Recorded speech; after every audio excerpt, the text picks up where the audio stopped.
Hi guys, आज का हमारा टॉपिक है भारत के पर्वत, द्वीप, परिसर, मिट्टी, विज्ञान और नदियां।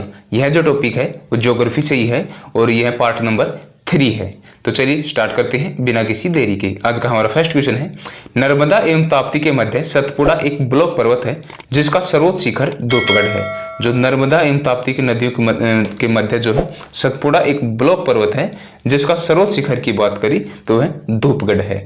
नेक्स्ट देखिएगा, अन्नपूर्णा पर्वत शिखर नेपाल में स्थित है। जो अन्नपूर्णा पर्वत शिखर है वो नेपाल में है। नेक्स्ट देखिएगा, महाबलेश्वर उत्तरी सह्याद्री की दूसरी प्रमुख चोटी है जिसका उच्चतम बिंदु विल्सन पॉइंट है। जो महाबलेश्वर है वो उत्तरी सह्याद्री की दूसरी प्रमुख चोटी है जिसके उच्चतम बिंदु की बात करें तो वह विल्सन पॉइंट है। नेक्स्ट देखिएगा, खैबर दर्रा अफगानिस्तान और पाकिस्तान के बीच स्थित है। जो खैबर दर्रा है वो अफगानिस्तान और पाकिस्तान के बीच स्थित है। नेक्स्ट देखिएगा, गिरनार की पहाड़ियां गुजरात में अवस्थित हैं। जो गिरनार की पहाड़ियां हैं वो गुजरात में अवस्थित है। नेक्स्ट देखिएगा, मैकाल पर्वत छत्तीसगढ़ में है जिसका सर्वोच्च शिखर अमरकंटक है। जो मैकाल पर्वत है वो छत्तीसगढ़ में है जिसके सर्वोच्च शिखर की बात करें तो वह अमरकंटक है। नेक्स्ट देखिएगा, प्रायद्वीपीय पठार गोंडवाना लैंड का भाग है जिसकी आकृति त्रिभुजाकार है। जो प्रायद्वीपीय पठार है वो गोंडवाना लैंड का एक भाग है जिसकी आकृति की बात करें तो वह त्रिभुजाकार है। नेक्स्ट देखिएगा, सतपुड़ा की पहाड़ियां मध्य प्रदेश राज्य में है। जो सतपुड़ा की पहाड़ियां हैं वो मध्य प्रदेश राज्य में है। नेक्स्ट देखिएगा, विंध्याचल और सतपुड़ा पर्वत श्रेणी प्रायद्वीपीय पठार को दो भागों में बांटती है। जो विंध्याचल और सतपुड़ा पर्वत श्रेणियां हैं वो प्रायद्वीपीय पठार को दो भागों में बांटती है। नेक्स्ट देखिएगा, दामोदर नदी छोटा नागपुर पठार से निकलती है। जो दामोदर नदी है वो छोटा नागपुर पठार से निकलती है। नेक्स्ट देखिएगा, दामोदर नदी जैविक मरुस्थल कहलाती है। जो दामोदर नदी है वो जैविक मरुस्थल कहलाता है। नेक्स्ट देखिएगा, हिमालय की सबसे पूरी चोटी नामचा बरुआ अरुणाचल प्रदेश तिब्बत सीमा पर अवस्थित है। जो हिमालय की सबसे पूरी चोटी की बात करें तो वह नामचा बरुआ अरुणाचल प्रदेश तिब्बत सीमा पर स्थित है। नेक्स्ट देखिएगा, कैलाश पर्वतमाला चीन में स्थित है। जो कैलाश पर्वतमाला है वो चीन में स्थित है। नेक्स्ट देखिएगा, नंदा देवी चोटी कुमायूं हिमालय का भाग है। जो नंदा देवी चोटी है वो कुमायूं हिमालय का भाग है। नेक्स्ट देखिएगा, नंदा देवी चोटी उत्तराखंड में स्थित है। जो नंदा देवी चोटी है वो उत्तराखंड में स्थित है। नेक्स्ट देखिएगा, तिरुपति शेषाचलम पहाड़ी की घाटी में है। जो तिरुपति है वो शेषाचलम पहाड़ी की घाटी में है।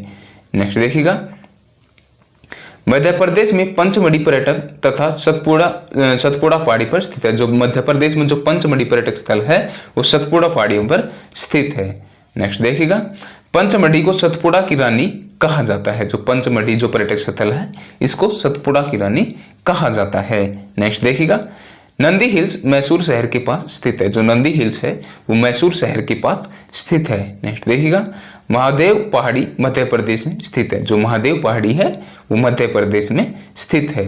नेक्स्ट देखिएगा, सरामाती पर्वत नागालैंड में स्थित है। जो सरामाती जो पर्वत है वो नागालैंड में स्थित है। नेक्स्ट देखिएगा, महेंद्रगिरी चोटी पूर्वी घाट में स्थित है। जो महेंद्रगिरी चोटी है वो पूर्वी घाट पर स्थित है। नेक्स्ट देखिएगा, भारत में सबसे बड़ा नदी मुख हुगली नदी का है। जो भारत में सबसे बड़ा नदी मुख की बात करें तो वह हुगली नदी का है।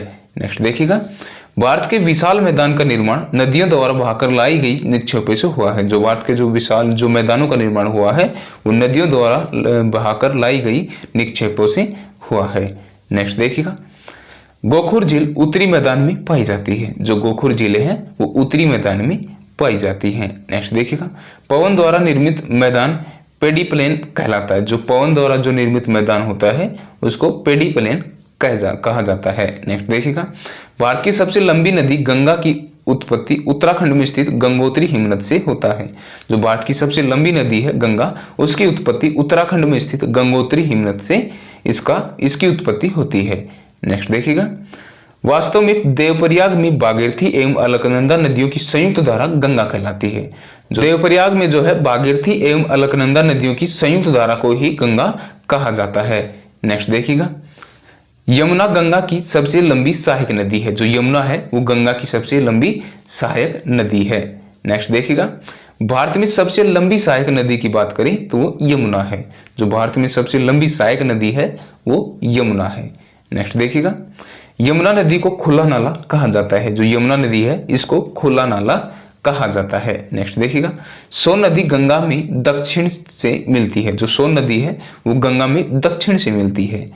नेक्स्ट देखिएगा, गंडक नदी को नेपाल में शालिग्राम एवं नारायणी कहा जाता है। जो गंडक नदी है इसको नेपाल में शालिग्राम एवं नारायणी कहा जाता है। नेक्स्ट देखिएगा, भारत में सबसे बड़ा नदी बेसिन गंगा का है। जो भारत में सबसे बड़ा नदी बेसिन की बात करें तो गंगा का है। नेक्स्ट देखिएगा, चीन तिब्बत क्षेत्र की सबसे लंबी नदी यरलुंग जंगबो भारत में ब्रह्मपुत्र कहलाती है। जो तिब्बत क्षेत्र की सबसे लंबी नदी की बात करें तो यह यरलुंग जंगबो जो भारत में इसको ब्रह्मपुत्र कहा जाता है। नेक्स्ट देखिएगा, बांग्लादेश में गंगा को पद्मा कहा जाता है। जो बांग्लादेश में जो गंगा को पद्मा के नाम से जाना जाता है। नेक्स्ट देखिएगा, बांग्लादेश में ब्रह्मपुत्र को जमुना कहा जाता है। जो बांग्लादेश में ब्रह्मपुत्र को जो है जमुना के नाम से जाना जाता है। तो थैंक यू फ्रेंड्स, आज की हमारी वीडियो आपको कैसी लगी प्लीज कमेंट बॉक्स में जरूर बताएं। और अभी तक अगर आपने हमारे चैनल को सब्सक्राइब नहीं किया है तो प्लीज सब्सक्राइब भी कर लें, जिससे कि हमारे आने वाली वीडियो की नोटिफिकेशन आपको टाइम टू टाइम मिलती रहेगी।